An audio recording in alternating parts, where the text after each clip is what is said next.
देखो बच्चों, मैंने आपको इससे प्रीवियस टॉपिक में मैंने आपको क्या प्रीवियस क्लास में मैंने आपको क्या पढ़ाया था? रिफ्लेक्शन। ठीक है, लुमिनस नॉन लुमिनस ऑब्जेक्ट पढ़ाए थे।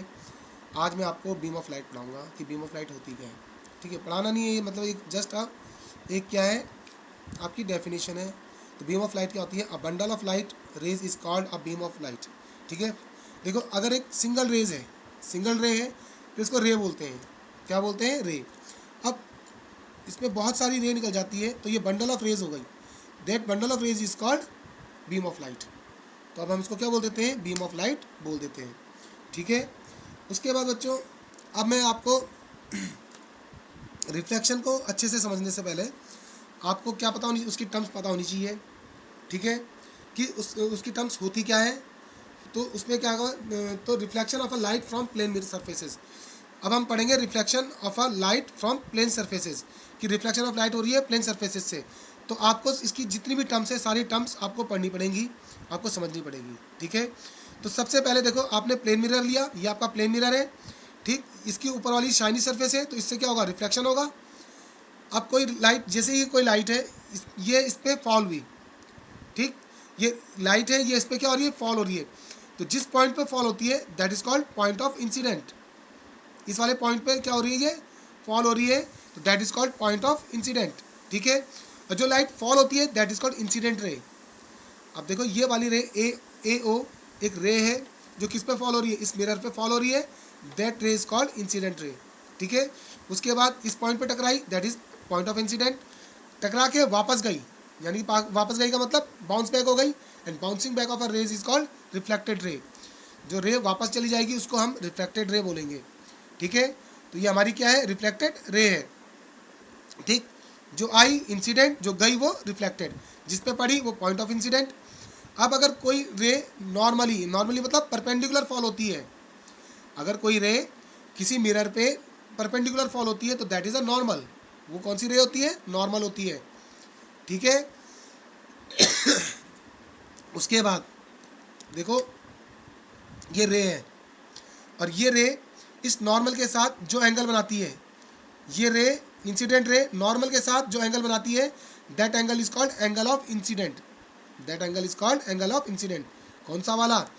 जो अगर इंसिडेंट रे नॉर्मल के साथ जो ये एंगल बना रही है, that angle is called angle of incident. ठीक है, उसके बाद रिफ्लेक्टेड रे भी इस नॉर्मल के साथ कुछ एंगल बना रही है, ये वाला, that is called reflected angle, angle of reflection या एंगल ऑफ इंसिडेंट। ठीक है, तो ये इसकी टर्म्स होती हैं। ठीक है, तो इस देखा यहाँ पे देखो, है ना, सबसे पहले आपकी है इंसिडेंट रे। इंसिडेंट रे क्या होती है बच्चों? Incident ray,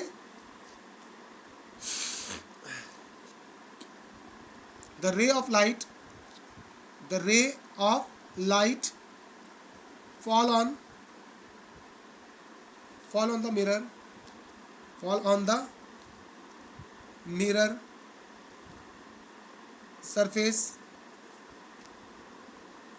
is called the incident ray. The incident ray, जो रे, द रे ऑफ लाइट, जो लाइट किस पे फॉल होती है? मिरर सरफेस पे फॉल होती है, that is called incident ray, जैसे मैंने आपको फिगर में बताया था। उसके बाद रिफ्लेक्टेड रे, रिफ्लेक्टेड रे, ये आपको नोट करनी है अपनी नोटबुक पे। The ray of light, the ray of light which is light which is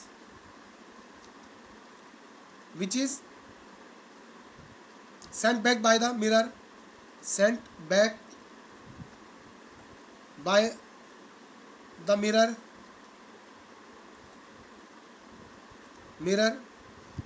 is called reflected ray. जो रे किससे? मिरर से वापस जाएगी, दैट इज कॉल्ड रिफ्लेक्टेड रे। उसके बाद होता है point of incident. Point of incident, देखो पॉइंट ऑफ इंसिडेंट क्या होता है बच्चों? वो पॉइंट जिस पर क्या होती है, रे फॉल होती है, the point eight which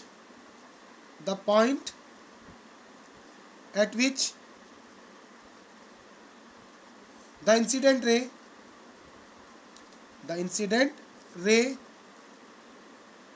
fall on the mirror falls on the mirror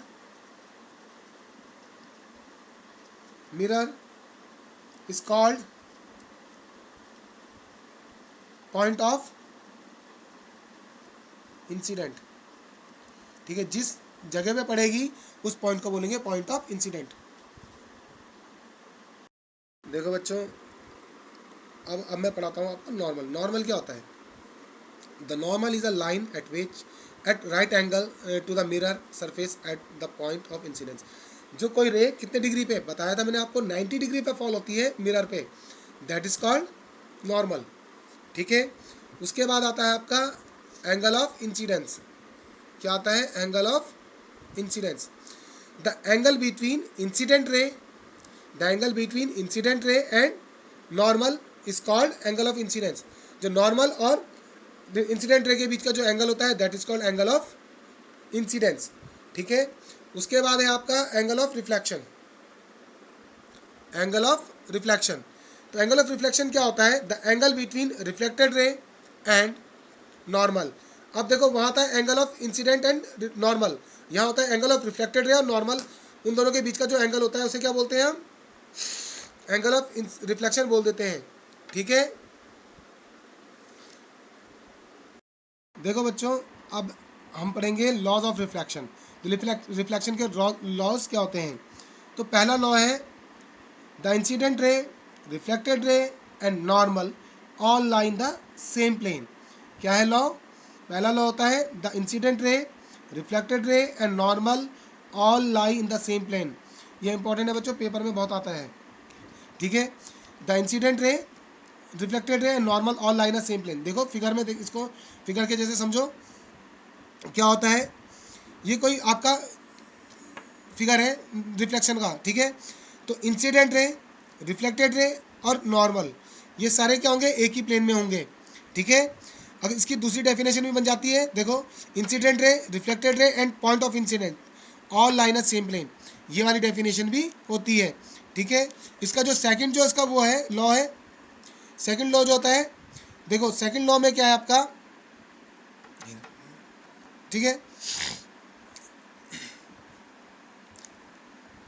angle of reflection is always equal to angle of incidence. जितना बच्चों क्या होगा, जो एंगल ये रिफ्लेक्शन बना रहा होगा, जितने एंगल पे कोई लाइट रे इस पर फॉल हो रही होगी, उतने ही एंगल से वो यहाँ से वापस जा रही होगी। अगर मैं कहूँ ये 45 डिग्री है, तो ये वाला एंगल भी कितने डिग्री का होगा? 45 डिग्री का होगा।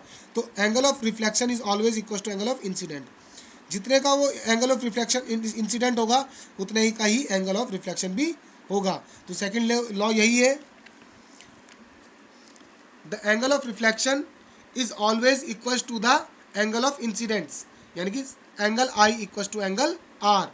आई stand for incident ray and incident angle, and R stand for incident reflected angle. ठीक है, तो ये आपके दो रूल हो गए। पहला हो गया उसमें क्या है? जो पहला रूल है वो कहता है कि इंसिडेंट रे, नॉर्मल और रिफ्लेक्टेड रे, ये सारे क्या होंगे? एक प्लेन में होंगे। ठीक है, दूसरा रूल कहता है कि जो रिफ्लेक्शन वाला जो एंगल होगा वो हमेशा इस इंसिडेंट एंगल के इक्वल होगा। ठीक है, देखो बच्चों, अब क्या है? अगर कोई लाइट रेज परपेंडिकुलर फॉल होती है, ठीक है, when a light rays falls perpendicular to the surface, अगर कोई लाइट रेज परपेंडिकुलर फॉल हो रही है सरफेस पे, मिरर पे, ठीक है, तो क्या होता है? Then it sent reflected back, यानी sent back along the same path, उसको उसी पाथ पे वापस भेज दिया जाता है जिस पाथ से वो आ रही है। जैसे ये कोई मिरर है, ठीक है, और ये नॉर्मली फॉल हो रही है, तो ये ऐसे आई, ठीक, इस पर टकराई और ये उसी पाथ पे क्या हो जाएगी? वापस चली जाएगी। ठीक, इसका मतलब एंगल आई कितना है? नॉर्मल के साथ एंगल आई 0 हो जाएगा, क्योंकि नॉर्मल भी यही है और रे भी यही है, तो उसका उन दोनों के बीच का एंगल कितना होगा? 0 डिग्री।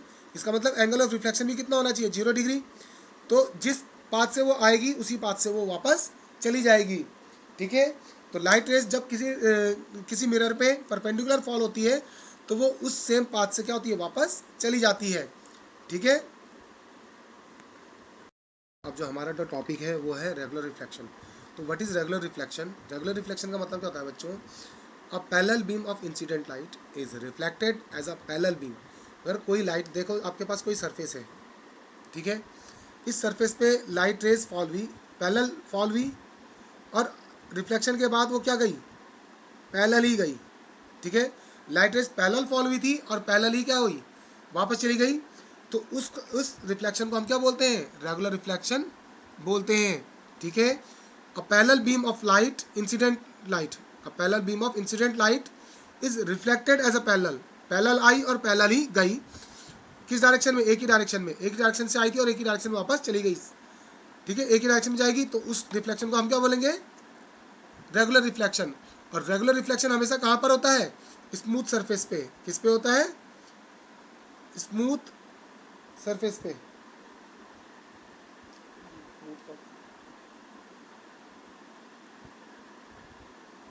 स्मूथ सरफेस पे हमेशा क्या होता है, रेगुलर रिफ्लेक्शन होता है।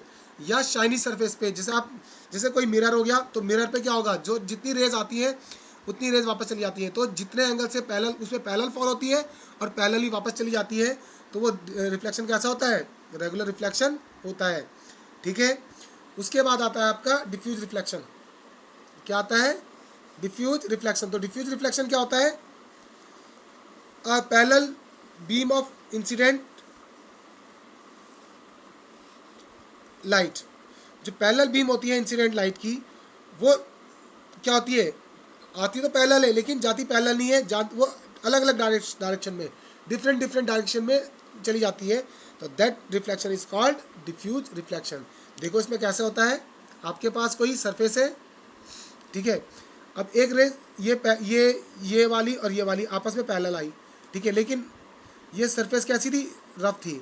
तो एक ऐसी गई, एक इधर चली गई और ये इधर चली गई। तो देखो क्या है, ये 1 2 3, और इसमें देखोगे तो ये 1 है, ये 2 है और ये 2 है और ये 3 है। तो देखो कैसा हुआ, ये आई तो पैरेलल थी लेकिन पैरेलल नहीं गई, तो ये इधर उधर चली गई डिफरेंट डिफरेंट डायरेक्शन में। तो ये जो रिफ्लेक्शन होता है, ये क्या होता है, आपका डिफ्यूज रिफ्लेक्शन होता है। ठीक है, तो आपसे एक क्वेश्चन इससे पूछा जाता है, क्या diffuse reflection law of reflection को का फेलियर होता है? ठीक है, is the diffuse reflection is the failure of law of reflection? तो देखो सुनो बच्चों, क्या होता है, जो डिफ्यूज रिफ्लेक्शन होता है, it is not the failure of laws of reflection. Diffuse reflection law of reflection का क्या नहीं होता, फेलियर नहीं होता। क्यों? क्योंकि देखो बच्चों, जब जो सरफेस अगर रफ होती है, क्योंकि जो डिफ्यूज रिफ्लेक्शन होता है वो रफ सरफेस में होता है। किस में होता है, रफ सरफेस में। अब उस सरफेस में जो आप, अब एक एग्जांपल देखो, जैसे यहाँ पर ये सरफेस है, रफ सरफेस है। अब आप इस पर अगर कोई इंसिडेंट हो रही है, तो इसका नॉर्मल इसी के हिसाब से बनेगा बच्चों। इस सरफेस के परपेंडिकुलर जो होगा वो उसका क्या होगा, आपका नॉर्मल होगा।